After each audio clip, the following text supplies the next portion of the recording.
Jaya Radha Madhava Kunja Bihari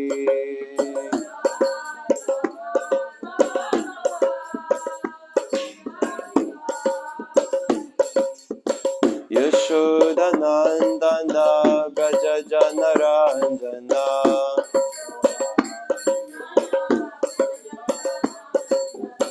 Yashoda Nandana Braja Janaranjana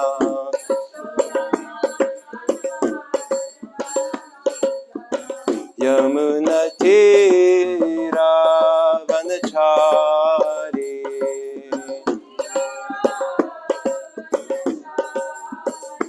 Yamuna Tira Vanachari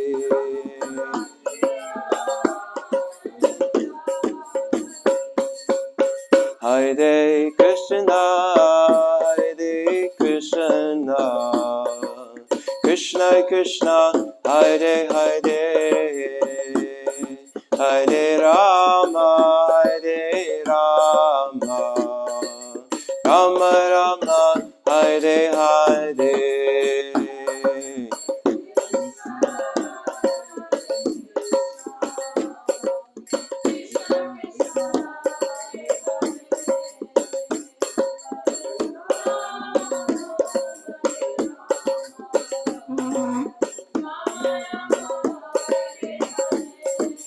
Hare Krishna, Hare Krishna, Krishna Krishna, Hare Hare, Hare Rama, Hare Rama, Rama Rama, Hare Hare.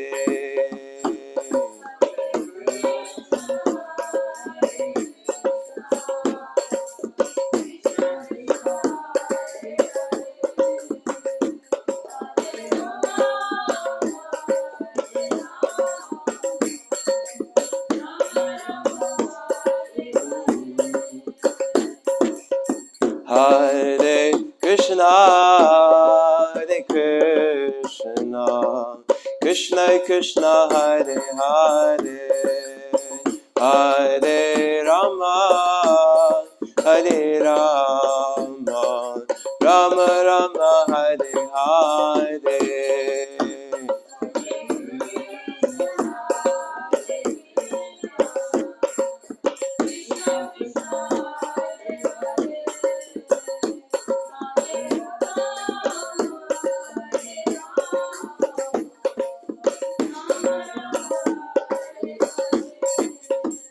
Jaya Prabhupada, Prabhupada, Prabhupada, Jaya Prabhupada.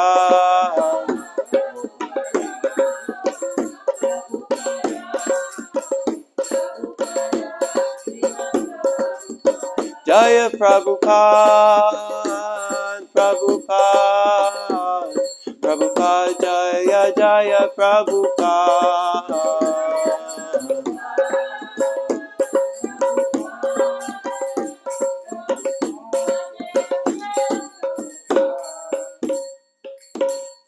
Jaya Om Vishnupad Paramahansa Parivrajagacharya Ashtotara Shri Srimad His Divine Grace Srila A.C. Bhaktivedanta Swami Prabhupada Ki Jai.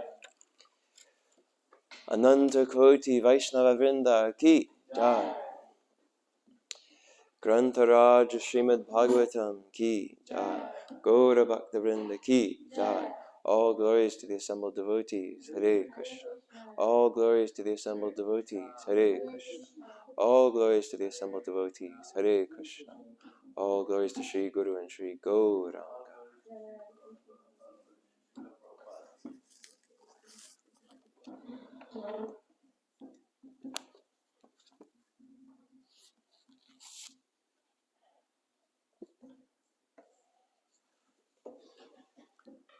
Om Namo Bhagavate Vasudevaya.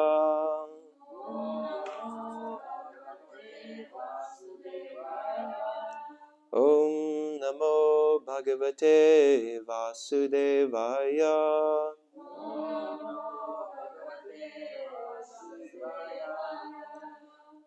Namo Bhagavate Vasudevaya.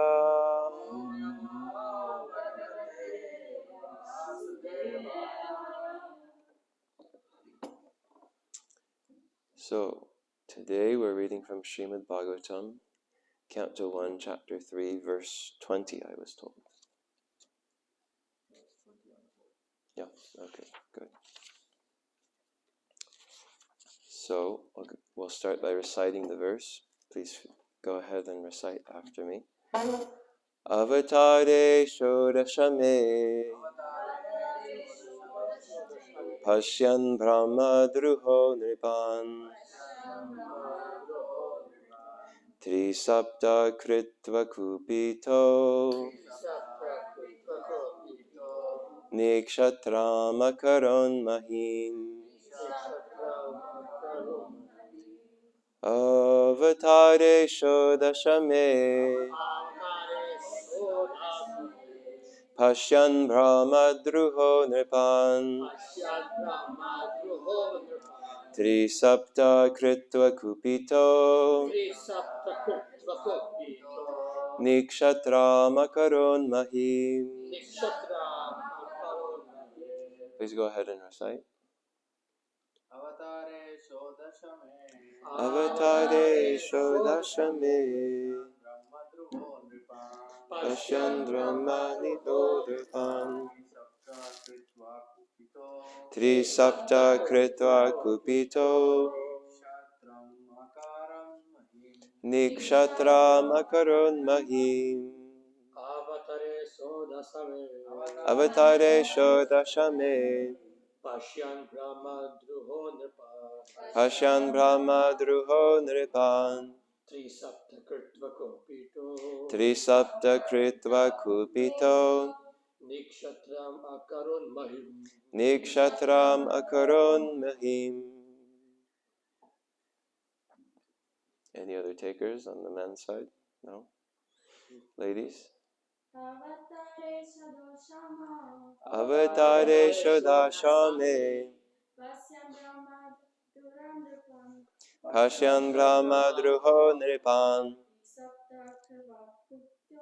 Trisapta Kritva Kupito Nikshatram Akaron Mahim. Alright, so we'll go ahead and recite the word-for-word translation. Avatare, in the incarnation of the Lord. Shodashame, the 16th. Pashyan, seeing. Brahmadruha, disobedient to the orders of the Brahmanas. Nripan, the kingly order. Trisapta, thrice, 7 times. Kritvaha, had done. Kupitaha, being engaged. Nihi, negation. Kshatram, the administrative class.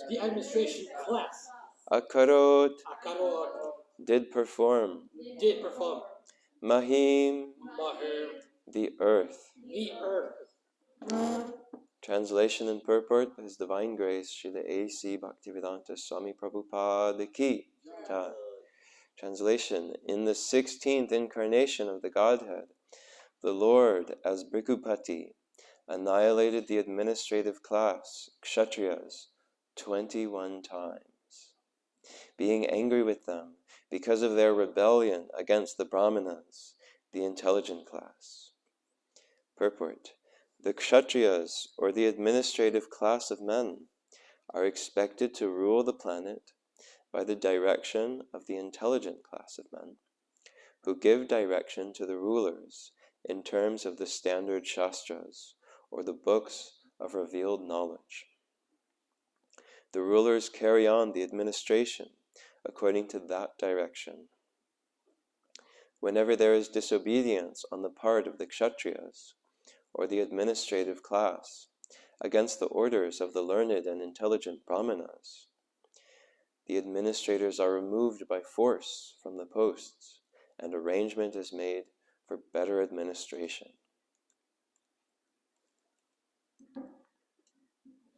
Before trying to speak on this verse, I'll take a moment to pray for the benedictions of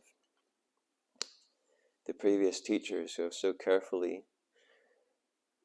described Srimad Bhagavatam and taught Srimad Bhagavatam over the course of many generations so that it's preserved for our benefit today. Om Ajnana Timirantasya Jnananjana Shalakaya Chakshurun Militam Yena Tasmai Shri Gurave Namaha Namo Om Vishnu Padaya Krishna Preshtaya Bhutale Shrimate Bhakti Vedanta Swaminiti Namine Namaste Saraswati Deve Gauravani Pracharine Nirvishesha Shunyavadi Paschatya Deshatarine Jaya Shri Krishna Chaitanya Prabhu Nityananda Shri Advaita Gadadhara Shri Vasadi Gaura Bhakta Vrinda Hare Krishna Krishna Krishna Hare Hare Hare Rama Rama Rama Hare Hare.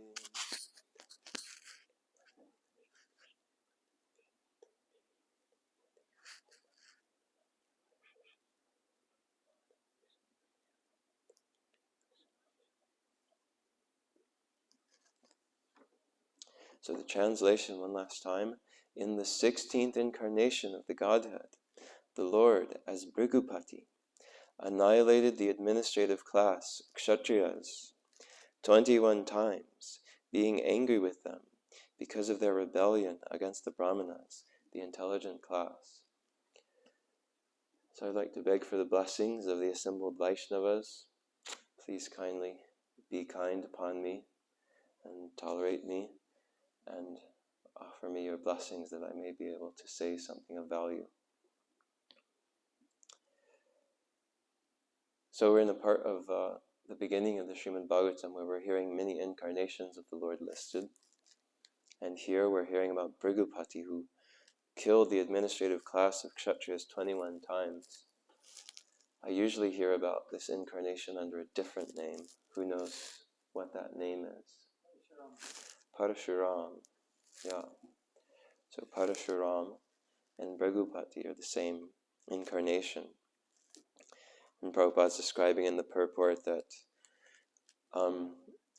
at a certain point in history, when the Kshatriyas, the ruling kings and royal order, royal families, when they started to disrespect and disregard the Brahmanas, and they started to rule in a way that was insubordinate, disobedient. They were ruling in their own way, according to their own independent initiatives, rather than accepting the direction of the Brahmana class, who's meant to be the head of society, giving the spiritual vision by which society can be administered both in a peaceful way that's beneficial for all the citizens, and also in a spiritually progressive way, where everybody's able to make spiritual progress in whatever position in life they might be in. And so in response to this, being very angry, Parashurama, or Bhrigupati, made his appearance as an incarnation of the Lord and destroyed the Kshatriya class many times over. He was not at all tolerant towards anybody in the Kshatriya line at that time because of their misbehavior. Now, so this is obviously this way of how the Kshatriyas and the Brahmanas are meant to relate with each other. This is part of Varnashram Dharma, how society was organized. And in the Bhagavad Gita, Krishna says, Chaturvarnyam maya srishtam guna karma vibhagashaha. He says, I created this system of the 4 varnas and the 4 ashramas. What are the 4 ashramas?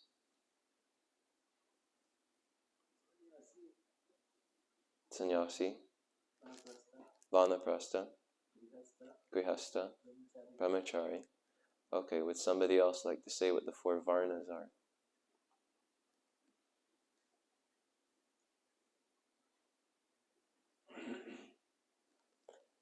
Anybody know what the 4 varnas are? Shudra, yeah, Vaishya,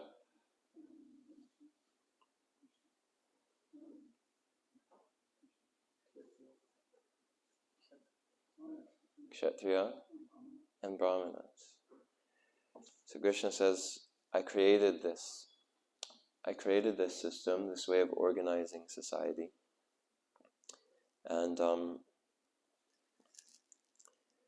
this is a very scientific way of organizing society. It's based on the guna and the karma of each person. So karma refers to one's activity.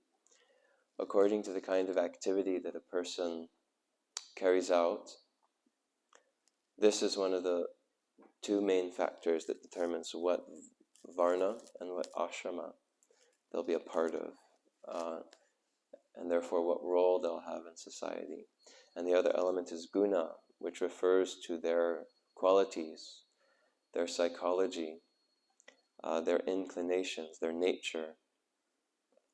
So according to this, one is either part of the Brahminical class, who are the intellectuals of society, or the Kshatriya class, those who are administering society and protecting the people, or to the Vaishya class, those who are engaged in agriculture, cow protection, and trade, or to the Shudra class, who are engaged in service to the other classes, practical service to the other classes. And each of these 4 classes is taking care of a particular need of society. So the Brahmanas are taking care of the need for knowledge and enlightenment and spiritual direction. Kshatriyas are taking care of the need for protection.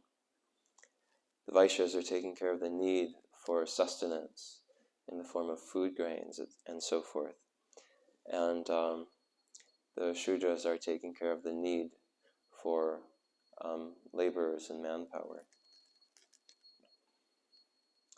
And Srila Bhaktivinoda Thakur, in one of his essays, he's discussing Varnashram Dharma extensively. And he makes one really important point, which will recall to us the purpose, the ultimate purpose of Varnashram Dharma. He says that Varnashram Dharma should always be carried out under the full control and domination of bhakti, pure devotional service. So this highlights what is the ultimate purpose of this arrangement that the Lord has made. Because sometimes the opinion might be given that, well, Varnashram Dharma, that really doesn't have anything to do with pure devotional service. Devotees are transcendental to Varnashram Dharma, and there's no connection. That's just for materially minded persons. But here, Bhaktivinoda Thakur is saying actually the only purpose of Varnashram Dharma is pure devotional service. That Vedaischa sarvairaham eva vedyaha, that everything which is found in the Vedas is ultimately only meant for the purpose of knowing Krishna.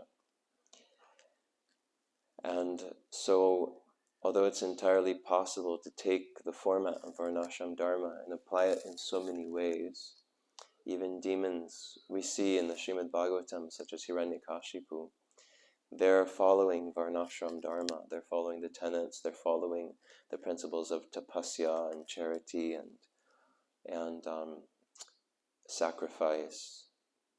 But when the living entities take this format and use it in their own way, then it's a perversion of the original purpose of Varnashram Dharma.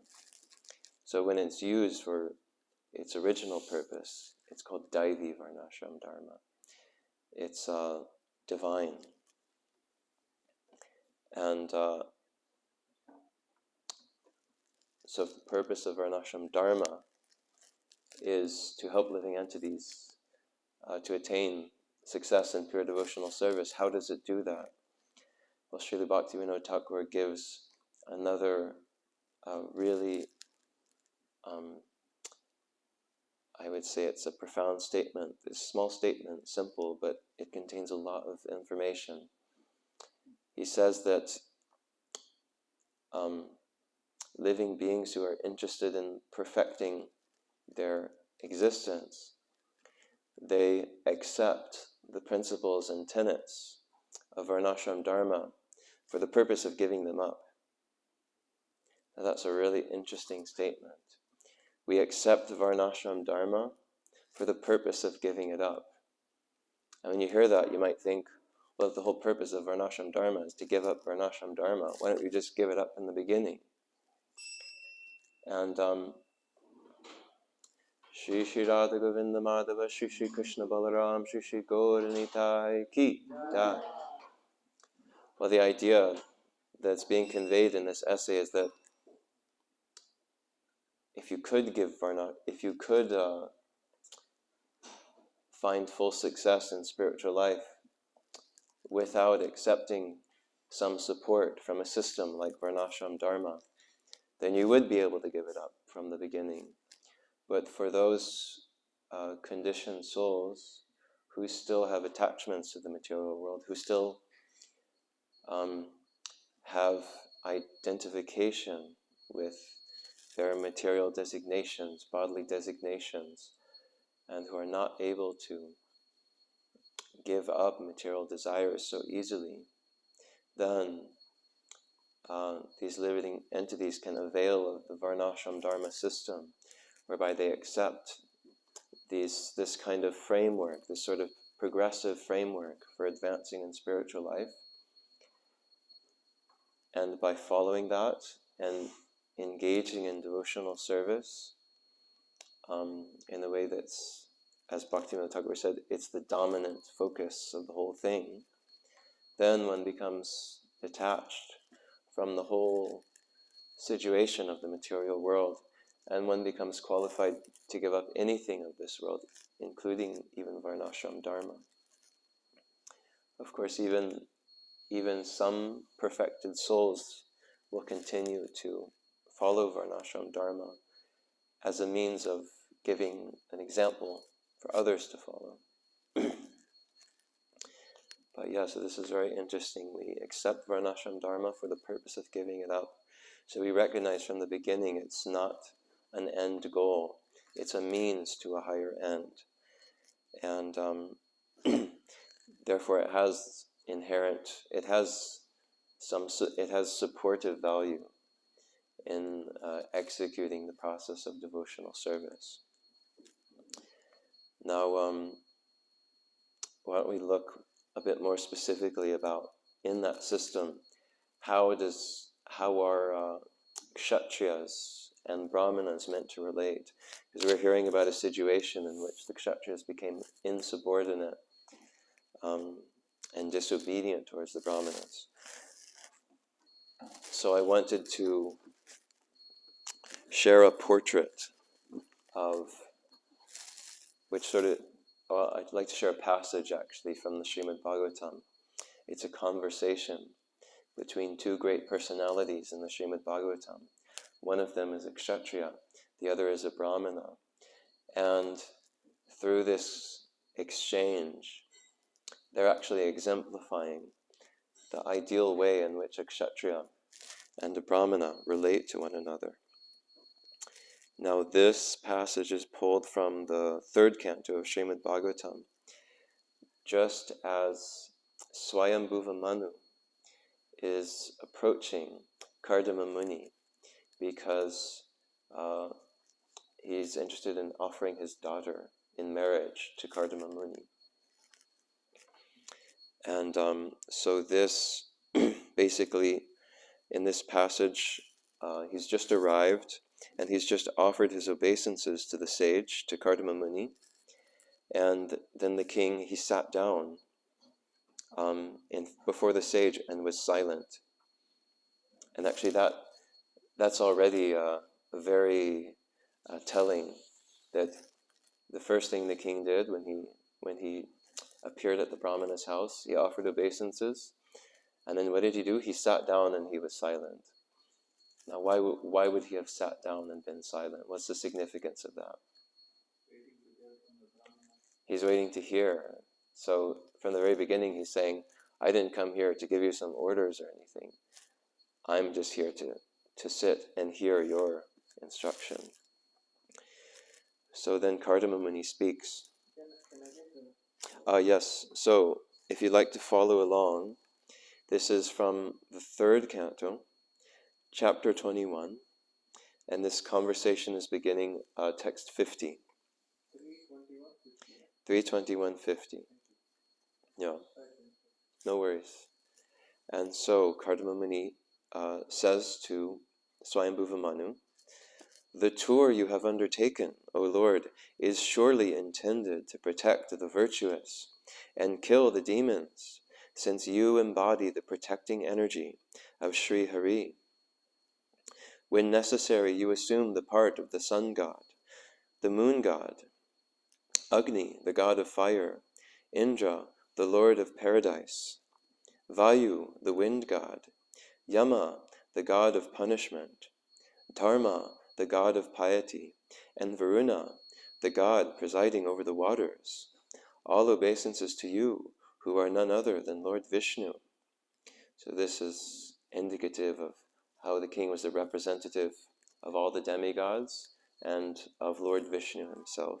So he's offering, the Brahmana is offering his respect in this way.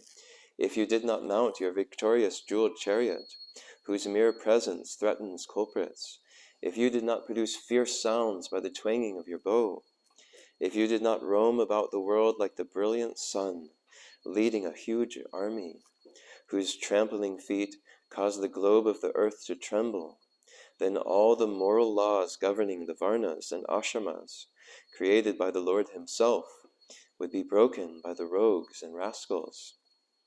If you gave up all thought of the world's situation, unrighteousness would flourish, for men who hanker only after money would be unopposed. Such miscreants would attack, and the world would perish. In spite of all this, I ask you, O valiant king, the purpose for which you have come here. Whatever it may be, we shall carry it out without reservation. So Kardama Muni's speech here is very telling. Although Brahmanas are considered to be at the top of the hierarchy of Varnashram Dharma, and therefore they're giving directions even to great kings and emperors. A true Brahmana is not puffed up with prestige because of this position.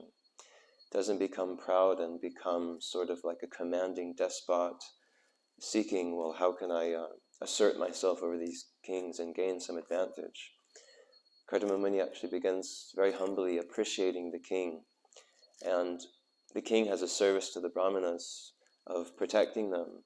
So Kardama Muni is appreciating that he's doing this, and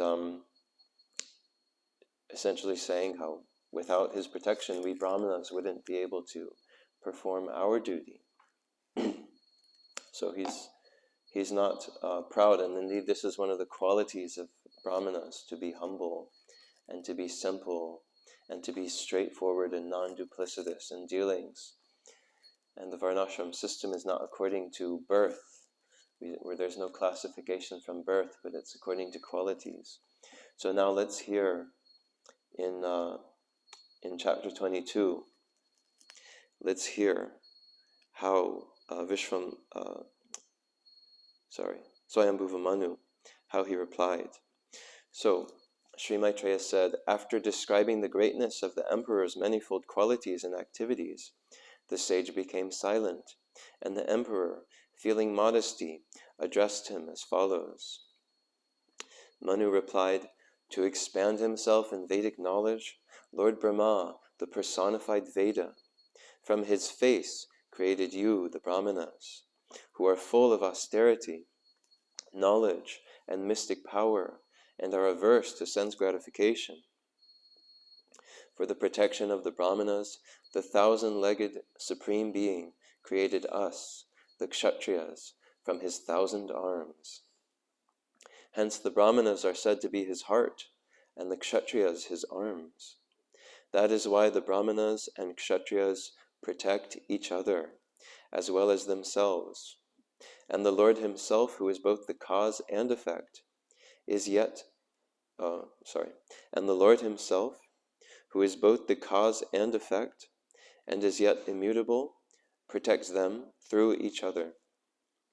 Now I have resolved all my doubts simply by meeting you, for your lordship has very kindly and clearly explained the duty of a king who desires to protect his subjects. So he's very eagerly and willingly accepting the direction and instruction from a Brahmana. And he's honoring and respecting the system that Kshatriyas and Brahmanas are meant to protect each other.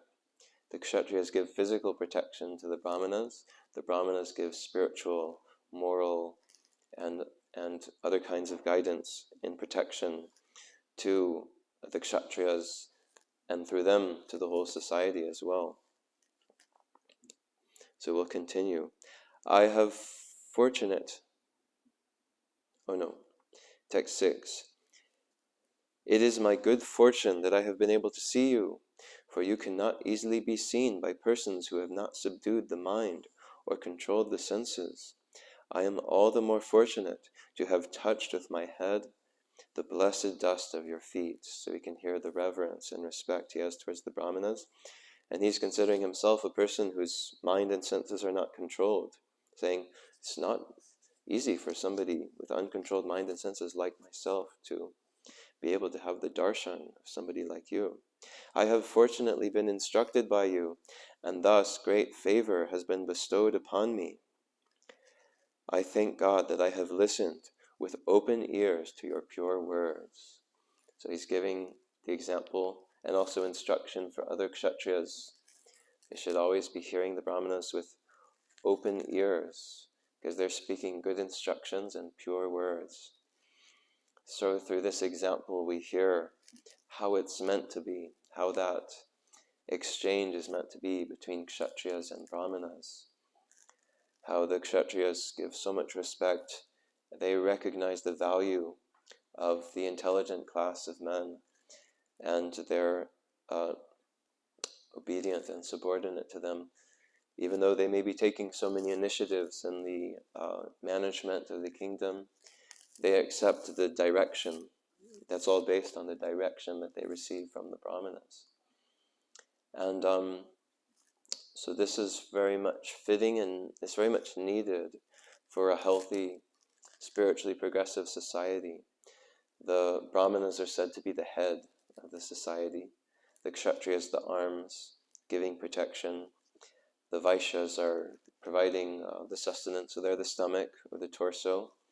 And since the Shudras are doing all the legwork in society, they're the legs. And Prabhupada has made this statement in observance to modern-day civilization, saying that because there are no Brahmanas in society, especially in Western society, but it's all over the world, then therefore modern society is like a body without a head. So it's like a blind civilization. And so modern civilization is like a blind civilization. So Srila Prabhupada stated that one of the purposes of ISKCON is to create a class of brahmanas, of Vaishnava brahmanas, who are competent to act as the head of society, to be able to, as Prabhupada says in his introduction to the Srimad Bhagavatam, yes, brahmanas are meant to bring about a revolution in the impious lives of a misdirected civilization. And Srila Prabhupada, recognizing that the current of the modern world is very much in favor of democracy, then he says that to change the leaders, you more or less have to change the people. You have to change the voters, because people are voting for persons according to whatever level of consciousness they're on themselves. So if they're on the level of animal consciousness, they'll vote for candidates for presidency or for the prime ministership who are also like animals. So Prabhupada said that if you want to change the leadership in the modern world, you have to change the hearts of the people.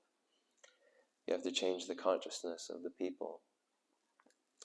And one of the best initiatives, if not the best initiative, that Srila Prabhupada established for accomplishing this goal is prolific distribution of spiritual literature.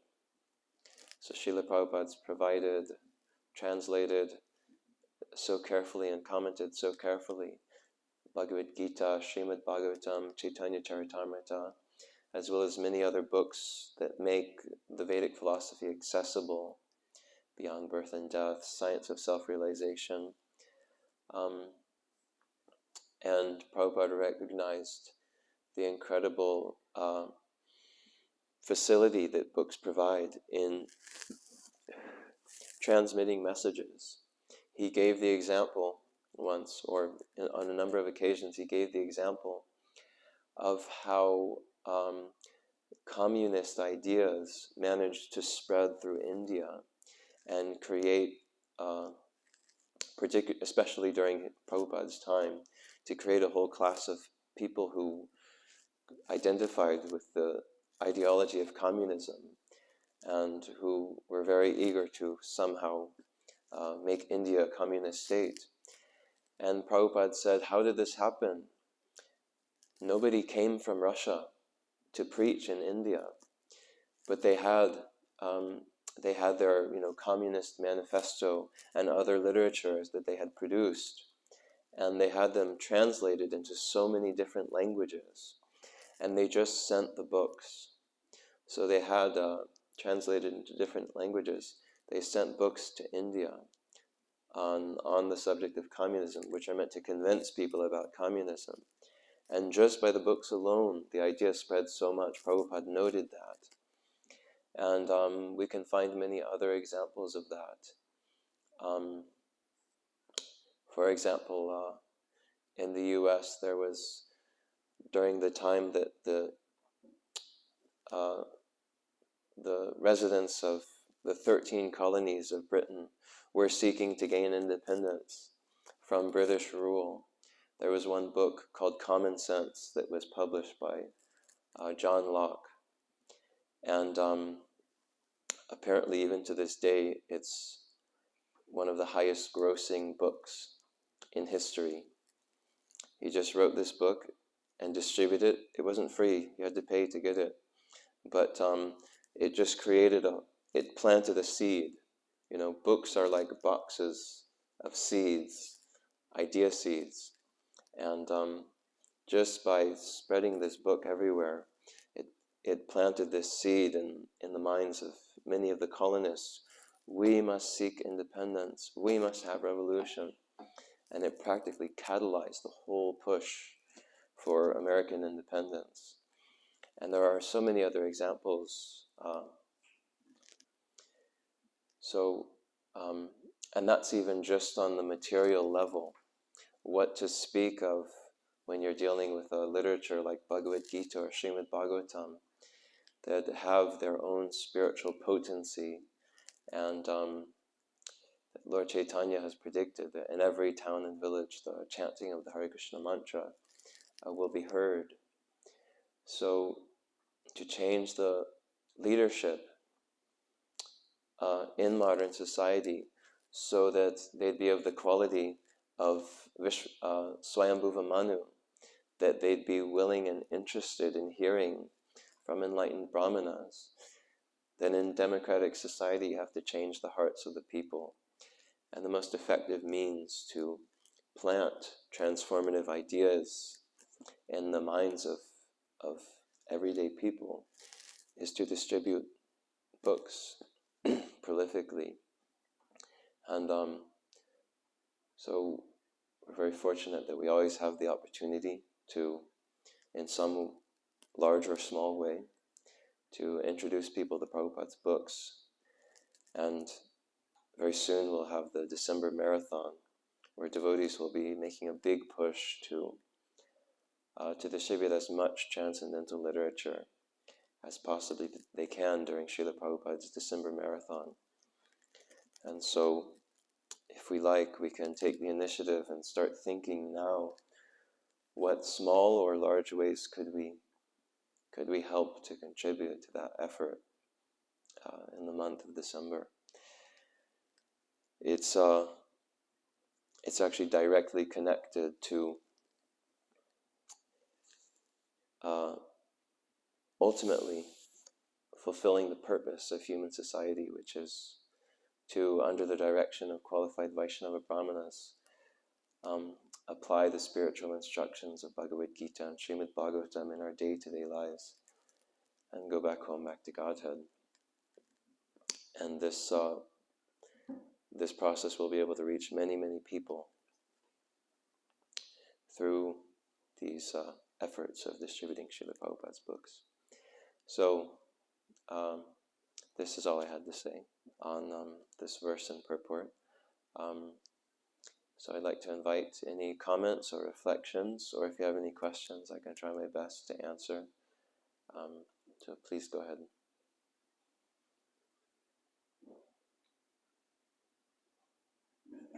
Just a little comment.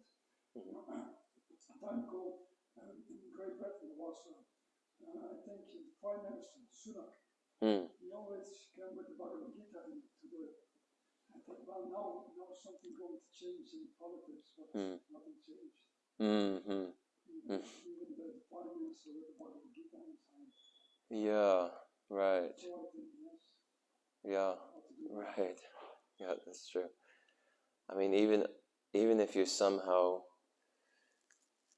snuck a devotee into like the presidency of some even very important country, like in Europe or United States of America, very globally influential, it doesn't seem like they'd be able to do very much. Okay, day one, we're banning the eating of meat. No more slaughterhouses. There'd be an uprising. There'd be a mutiny. We'd be out of office on day two. So that's well noted.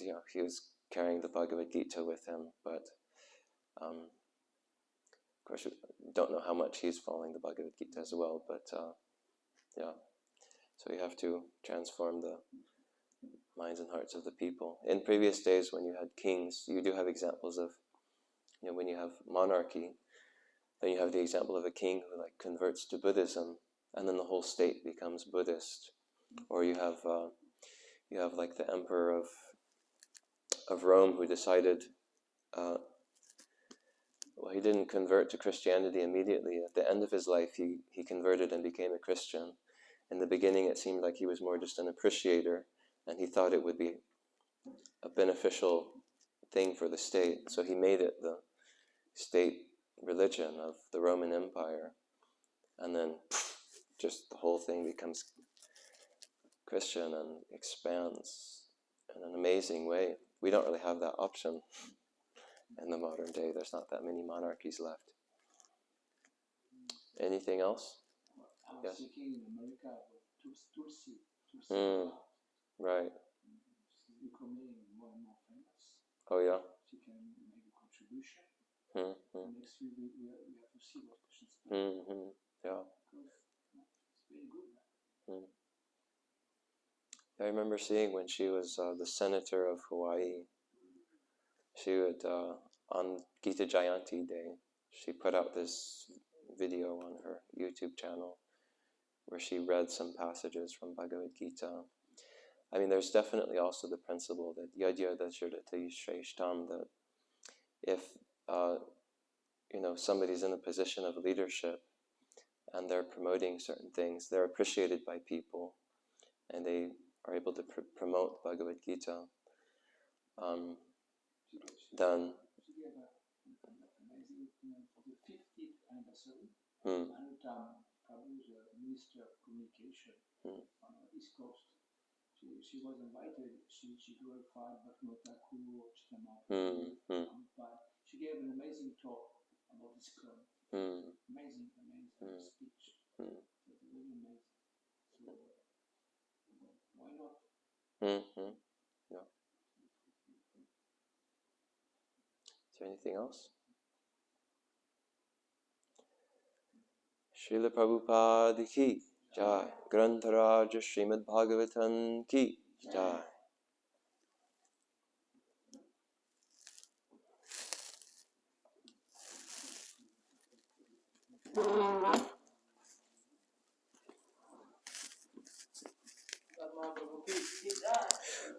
Gaura Bhaktivinoda ki jai. Kshatriya Brahmanas. Because, if you look at the pastime of this little boy who cursed Parikshit Maharaj, so it goes opposite, Yeah, same it's opposite. pastime of like the minute we say, oh, I am a Brahmana, everybody should serve me. The problem is I'm a Kshatriya, I am the king, everybody should serve me. That becomes same with what is that pastime of Yayati? His wife fell in the well, no? Yayati's wife was, what is her name? She fell in the well. Devayani and Sukracharya had a daughter. Sukracharya's daughter was Devayani. I'm not familiar with that pastime. Yeah. Doesn't ring a bell. Jyoti Prabhu, are you with me? What, Sukracharya had a daughter, Devayani. She's married to Yayati. She fell in the well, right? The daughter of the king. They both were bathing. As soon as the king was coming, she takes the clothes of Devayani, the king's daughter. I forgot her name.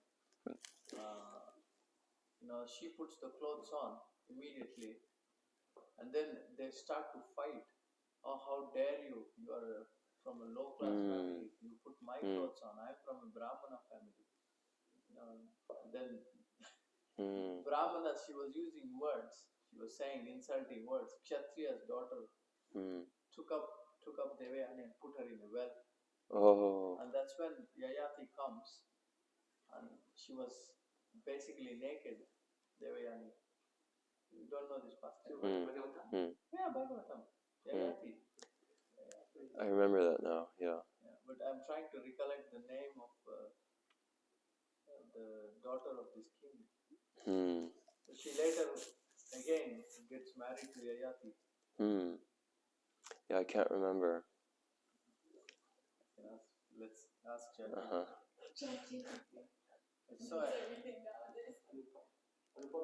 Let's ask Krishna. He knows everything. He knows everything. He's not here at the moment. Yayati.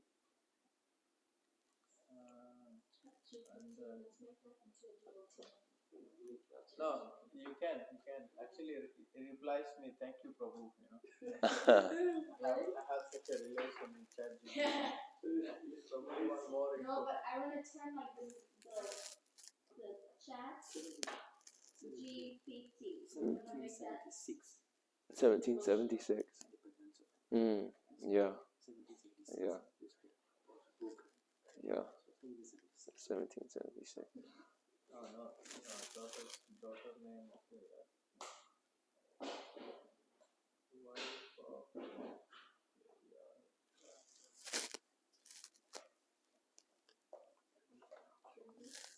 Devayani. Sorry. Oh yeah, It's Devayani, daughter of Sukracharya. Sharmishta. oh, thank you. That's right. Sharmishta. Sharmishta. She's the Brahmana's daughter? She is the Kshatriya's daughter. Oh, okay. Devayani is the daughter of Sukracharya, Brahmana. Right. Yes. Wow, what a devotee. Yes, a pure devotee. The quarrel between Devayani and Sharmishta in the garden over whose clothing belonged to whom caused this entire destiny chain. Yeah, she became proud as being a Brahmana lineage. And when they found out that, it's amazing this pastime, that King Rishaparva, what was the name? King Rishaparva, that's right. The daughter goes home and tells, I did this to the daughter of Sukracharya. He goes, oh my God, what do I do now? Because as soon as we see Sukracharya is going to curse us, we have to please him. So what do we do is, Sharmishta and Rishaparva walk towards Sukracharya. On the way, they see him coming, Immediately, as soon as he sees Sukracharya, this king is on the floor. Like, I will not get up until you forgive us, Before even the curse was uttered, he is on the floor. It's quite amazing how you have to know the feelings of Brahmanas and Kshatriyas. Very nice pastime. It's in the 9th canto. So thank you for reminding us how it has to be positive. If it becomes negative, it becomes curse and counter curse and consequences. Yeah. I really liked that dialogue between the two of them because it was like some months ago that I read that, but I noted it because this is like ideal dealings. It's like you could like post that on the wall, for everybody to read and just like as reminders. Yeah, 321 at the very end of that chapter, the conversation starts. Conversation between Manu and Kardama. Thank you for tolerating me being up on Vyasa-san without having the qualification. Chose to be a Shudra. Oh, I'm a Shudra who sometimes poses as a Brahmana.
Shri Krishna Chaitanya Prabhu